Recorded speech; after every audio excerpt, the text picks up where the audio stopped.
you have to say to the students on this campus who feel actively victimized by your presence here? Life's tough. Get a helmet, man. I'm too pregnant for this.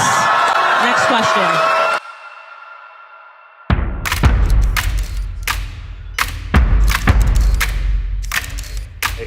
Anybody that week's a little bit more? People spend so much time hating me. You're saying here, so now what? The media has done a really good job of creating a caricature of Candace Owens. I'm always on the defense, I'm angry, I'm upset, and that just couldn't be further from the truth. Hey. Good evening, Candace. Good evening. Yes, life's very tough, so I have my helmet with me. You have a helmet with you. Yes. I love that. Amazing. How is it that you perceive individuals who feel as if they're victimized by your presence? Do you pity them? Does it make you angry? Do you feel bad? How do you suggest they get over certain things? Yeah. So the first thing that I would say that when I realize that someone has a victim mentality, it registers to me as a cancer. Never stop fighting for the truth. Never stop fighting for freedom. And never stop fighting for this country. Buffalo, thank you so much. I met Candace Owens near the University at Buffalo. It was an extremely interesting speech, and here's what I saw after. When Candace Owens was done with her speech and she invited us to ask her questions, I noticed that she might have been looking for disagreements in the room. And unfortunately for her, there wasn't much YouTube Shorts clips to farm out because it seemed as if most people in that room had a bit of common sense. Of the 600 plus people who attended the event, it didn't seem as if there were any strong disagreements with anything that she said. We all just asked her questions to understand her point of view, and it seemed as if the room had a positive outlook on her point of views. So that I had the bright idea to structure a question for her in such a way that gave her the opportunity to address how she felt about the mindsets of those who strongly disagree with her. When I watched that video you posted on your YouTube channel, about an hour long, that's when I found out you were coming to Buffalo. So I was like, awesome, I'll show up. And then I realized it's a really great time to ask her, when you see individuals who have this victim mentality or perception of life, first, how would you describe a victim mentality? What does it mean to you? And how is it that you perceive individuals who feel as if they're victimized by your presence? Do you pity them? Does it make you angry? Do you feel bad? How do you suggest they get over certain things? Now, in my opinion, the topic of mental health and someone's perception of the world is very important to me because all of us have an infinite possibility of complex personalities. Our personality and how we perceive the world is going to dictate how we go about it. If you speak to someone who has a victim mentality or perceives the world negatively, they're going to do an excellent job at finding things to complain about or be unhappy about, regardless of what you put in front of them. If you speak to someone who perceives the world in a very positive way, no matter how terrible their situation is, they're going to find a way to be happy about something. Because the fact that you're breathing, the fact that you have a fridge, the fact that you have a bed, or the fact that you even have the eyesight to look at the clouds, look at the sunrise and sunset, the fact that your nervous system works well enough for you to detect hot or warm weather, if you have a positive mindset, you're going to be happy to be alive. You have a negative victim mentality, everyone's out there to get you. Who do you think you'd rather be around? Yeah. So the first thing that I would say that when I realize that someone has a victim mentality, it registers to me as a cancer. And the question, which is up to them to decide, is whether or not it's going to be terminal.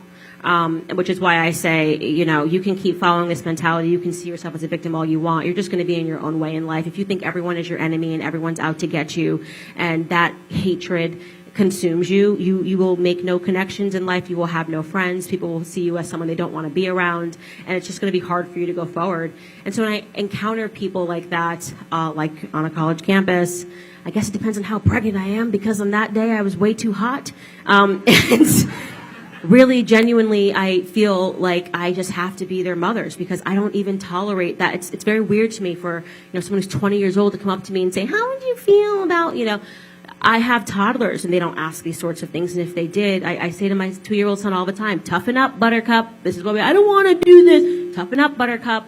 And so that's why I talk about this parenting crisis that we're facing. And sort of the best way to deal with those students is quite objectively how I deal with my toddlers, which is to tell them to really toughen up, and I don't have time for it. We got to do what we got to do in society. I'm sorry that you feel special like a snowflake today, but you're not. And I recommend that, honestly, more of that, less dealing with all of the emotional crap, and let's just get to the facts and try to have real conversations like the adults that we are. Thank you so much for your question. Now, judging from her response, she has some very strong feelings on the topic, which made me very proud to ask the question the way I did, because not only did we give her a chance to speak to the people who don't like her, we can also see that the topic is something that matters to her as well. Now, I will admit, I was nervous when I was speaking to her. In a room full of 600 people, a camera this big in front of me, and Candace Owens on the stage, unfortunately, I was a little bit nervous. So nervous, in fact, that I spent a lot of energy in my mind seeming normal. Since I was so hyper-focused on seeming normal, I forgot to greet her professionally, which I seriously regretted doing. I wish I called her Miss Owens. I wish I called her Candace Owens. I wish I was a little smoother in the entrance. You might have not been able to tell if I hadn't said anything, but I would apologize to her. Pride doesn't mean anything to her. Pride doesn't mean anything to you guys, but I wish I did better there. Another thing that I wish I did better, I didn't cut it out of the clips because I want to hold myself accountable. I said twice. I hate saying I know what I wanted to ask and I know what I'm talking about. I really wish I did not say It makes me seem as if I'm thinking about what I want to say. I don't want to come off like that. I wish I was a little sharper. I wish I was more professional, but I was so in my head about looking normal that I said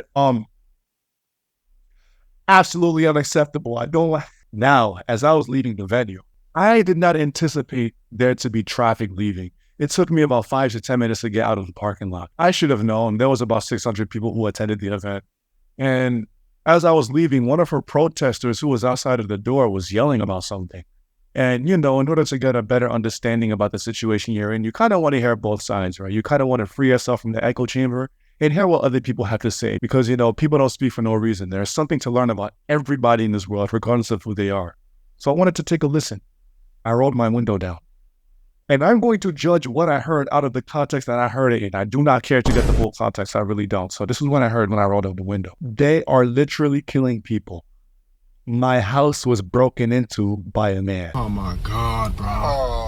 So basically, this protester's point of contention is the support of the male gender because we may be capable of violence. This protester's problem with the entire male gender is that one of them broke into her home. What if I said, I don't get enough female attention, therefore females are bad?